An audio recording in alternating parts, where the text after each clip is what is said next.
Hi guys, in today's video I wanted to give you an update on the boss farming strategy in general and my opinions on the different bosses and their guardians.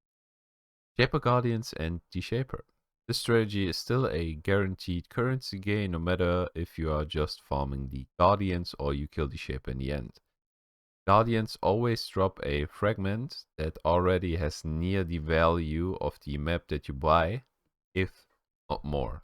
Plus, the influenced items that you get and the ability to farm the Maven's invitation deformed, which increases your gains even further. The Shaper still does the same thing, which is to be profitable no matter what. As you can see, the cost of a fragment from him exceeds the costs of all the fragments that you need to fight him.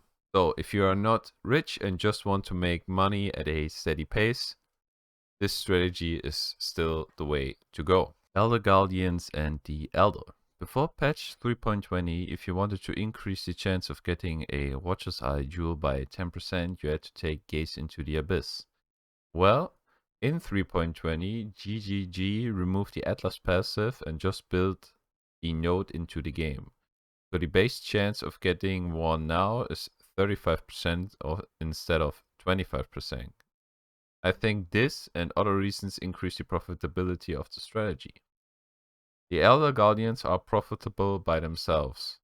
The value of the fragment currently surpasses the value of the map. For example, we take Fragment of Purification, current cost is 20 Chaos Orbs, and if you want to buy a map that is occupied by the Purifier, we only have to pay 14 Chaos Orbs. And you also get influenced rares and the ability to kill the boss while the Maven watches to later kill all 4 of them again in the Maven's Invitation the Twisted. The Elder itself got more profitable too. The fragments that he drops are now more expensive than in previous leagues. In previous leagues, usually the Fragment of Emptiness and the Fragment of Terror would cost around 25 to 20 Chaos Orbs. Now they cost 54 and 51 Chaos Orbs. And of course the 10% flat increase to the Watcher's Eye drop helps. I personally think the Elder is more of a gamble when you compare him to the Shaper, higher highs and lower lows. The Elderslayers and Sirus. The Elderslayers by themselves should be profitable too. It is not as straightforward as it is with the Guardians. The crests value-wise are below the map prices, but the variety of influenced items and the different exalted orbs, plus the divine card drops that can happen should make up for it. The Elderslayers, of course, also have their own Maven invitation called the Elderslayers, which is currently worth around 105 Chaos Orbs. Sirus. Personally, I would not farm Sirus. This boss is far too inconsistent and has no real upside in my opinion. The Maven.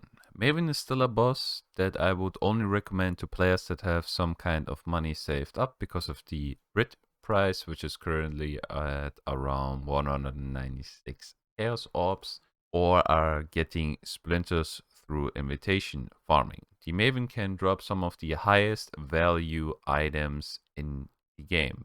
So if you can afford farming her, go for it. And the last boss that I would want to talk about would be the Cortex boss. I personally would not recommend farming this boss. I had only bad experiences with it, and he can drop some good items, but in the long term I think you will lose money.